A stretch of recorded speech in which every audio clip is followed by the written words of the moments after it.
feel like you're carrying around a bag of rocks every day, right? There's just so much on you, on your back, in your head. You're carrying the mental load, you're handling everything, you're a working mom, and you just feel like you can barely breathe. And I see some women who have figured out not just some hacks, but some real life changes, some habits that they've implemented that have made a difference. I interviewed a woman just yesterday, and she told me 2 key things that she does to accomplish so much. Because I said, how are you doing this? She's got 2 children, 10 and 15 years old. So yes, the 15-year-old doesn't require as much time as if you had a 5-year-old and a 10-year-old, but still you've got to be there. You want to be intentional about when that child's ready to talk, you're there. And she did say she drops everything when the teenager, needs her, because those times come few and far between as your kids get older.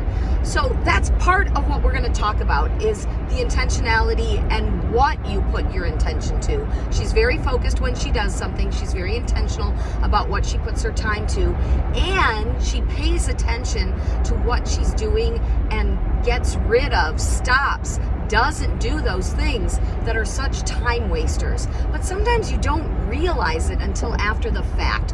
So she uses a couple of different strategies for prioritizing. First of all, think about the 5-5-5 rule, okay? She thinks about everything she's doing. Is this going to matter in 5 minutes? Yeah, maybe. In 5 months? Possibly. In 5 years? If it's not going to matter in 5 years, is it worth it to do right now? If this is just something that's going to be done and it will be forgotten, then you can get rid of it, right? And so there are a lot of little things that consume us, and they shouldn't. And what happens? The Pareto principle, right? 80% of what we do is not necessary, right? Our results come from 20% of what we do. So if we could eliminate the 80%, we could get those same results without the same effort. But how do you know what 80% to eliminate? That's where you use prioritizing and the Pareto principle. So I hope you can combine these 2 things to reduce your mental load and feel better.